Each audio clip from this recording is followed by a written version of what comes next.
ఆయన జైల్లో ఎలా ఉన్నాడో తెలుసుకునే హక్కు కూడా లేదా?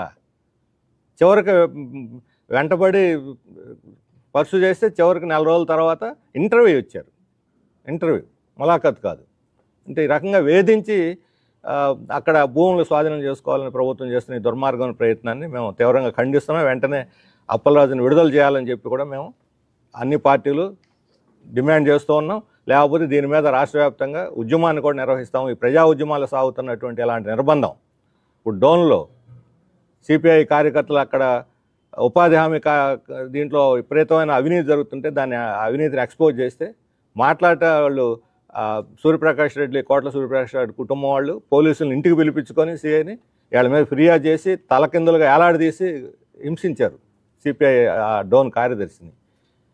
ఇదేమిటి ప్రజాస్వామ్యంలో ఈ రకంగా ఒక రాజకీయ నాయకుడు చెప్తే మీరు కాళ్ళు ఏడదీసి కొడతారు? అవినీతి మీద పోరాడుతుండేవాడిని చేస్తున్న ఇదే బహుమానం ఇది. కాబట్టి ఈ రకంగా రాష్ట్రంలో ఉద్యమాల మీద, ప్రజా ఉద్యమకారుల మీద, ప్రజా కార్యకర్తల మీద, విద్యార్థి నాయకుల మీద జరుగుతున్నటువంటి దారుణాలను మేము తీవ్రంగా ఖండిస్తున్నాం. వెంటనే ఈ